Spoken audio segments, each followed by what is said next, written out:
सभी भक्तजनों को जय श्री कृष्ण। श्री मैत्रेय जी कहते हैं, प्यारे विदुर जी, कुरुवर प्रजा का करुण क्रंदन सुनकर महाराज पृथु बहुत देर तक विचार करते रहे। अंत में उन्हें अनाभाव का कारण मालूम हो गया। पृथ्वी ने स्वयं ही अन्न एवं ओष्ठियों को अपने भीतर छिपा लिया है। अपनी बुद्धि से इस बात का निश्चय करके उन्होंने अपना धनुष उठाया और त्रिपुर विनाशक भगवान शंकर के समान अत्यंत क्रोधित होकर पृथ्वी को लक्ष्य बनाकर बाण चढ़ाया। उन्हें शस्त्र उठाए देख पृथ्वी कांप उठी और जिस प्रकार व्याध के पीछा करने पर हरिणी भागती है, उसी प्रकार वह डरकर गौ का रूप धारण करके भागने लगी। यह देखकर महाराज पृथु की आंखें क्रोध से लाल हो गई। वे जहाँ जहाँ पृथ्वी गई वहाँ वहाँ धनुष पर बाण चढ़ाए उसके पीछे लगे रहे। दिशा विदिशा, स्वर्ग, पृथ्वी और अंतरिक्ष में जहाँ जहाँ भी वह दौड़ कर जाती, वहीं उसे महाराज पृथु हथियार उठाए अपने पीछे दिखाई देते। जिस प्रकार मनुष्य को मृत्यु से कोई नहीं बचा सकता, उसी प्रकार उसे त्रिलोकी में वैन पुत्र पृथु से बचाने वाला कोई भी ना मिला। तब वह अत्यंत भयभीत होकर दुखित चित्त से पीछे की ओर लौटी और महाभाग पृथु जी से कहने लगी, हे धर्म के तत्व को जानने वाले शरणागत वत्सल राजन, आप तो सभी प्राणियों की रक्षा करने में तत्पर हैं। आप मेरी भी रक्षा कीजिए।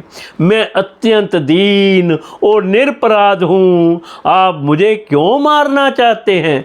इसके सिवा आप तो धर्मज्ञ माने जाते हैं। फिर मुझ स्त्री का वध आप कैसे कर सकेंगे? स्त्रियां कोई अपराध करें तो साधारण जीव भी उन पर हाथ नहीं उठाते। फिर आप जैसे करुणामय और दीन वत्सल तो ऐसा कर ही कैसे सकते हैं? मैं तो एक सुदृढ़ नौका के समान हूँ। सारा जगत मेरे ही आधार पर स्थित है। मुझे तोड़कर आप अपने को और अपनी प्रजा को जल के ऊपर कैसे रखेंगे? महाराज पृथु ने कहा, पृथ्वी, तू मेरी आज्ञा का उल्लंघन करने वाली है। तू यज्ञ में देवता रूप से भाग तो लेती है, किंतु उसके बदले में हमें अन्न नहीं देती। इसलिए आज मैं तुझे मार डालूंगा। तू जो प्रतिदिन हरी हरी घास खा जाती है और अपने थन का दूध नहीं देती, ऐसी दुष्टता करने पर तुझे दंड देना अनुचित नहीं कहा जा सकता।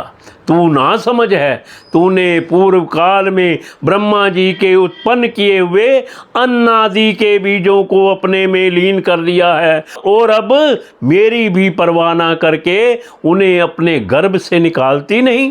अब मैं अपने बाणों से तुझे छिन्न भिन्न कर तेरे मेदे से इन शुद्धातुर और दीन प्रजाजनों का करुण क्रंदन शांत करूंगा। जो दुष्ट अपना ही पोषण करने वाला तथा अन्य प्राणियों के प्रति निर्दय हो, वह पुरुष, स्त्री अथवा नपुंसक कोई भी हो, उसका मारना राजाओं के लिए ना मारने के ही समान है। तू बड़ी गर्वीली और मंदोदमता है। इस समय माया से ही यह गौ का रूप बनाए हुए है। मैं बाणों से तेरे टुकड़े टुकड़े करके अपने योग बल से प्रजा को धारण करूंगा। इस समय महाराज पृथु काल की भांति क्रोधमयी मूर्ति धारण किए हुए थे।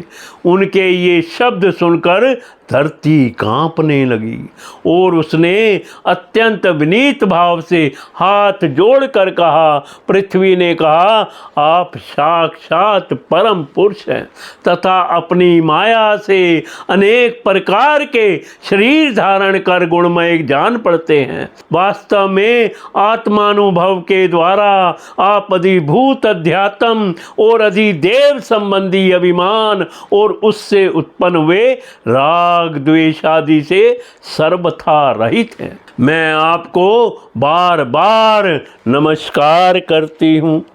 आप संपूर्ण जगत के विधाता हैं। आपने ही यह त्रिगुणात्मक सृष्टि रची है और मुझे समस्त जीवों का आश्रय बनाया है। आप सर्वथा स्वतंत्र हैं प्रभु। जब आप ही अस्त्र शस्त्र लेकर मुझे मारने को तैयार हो गए, तब मैं और किसकी शरण में जाऊं।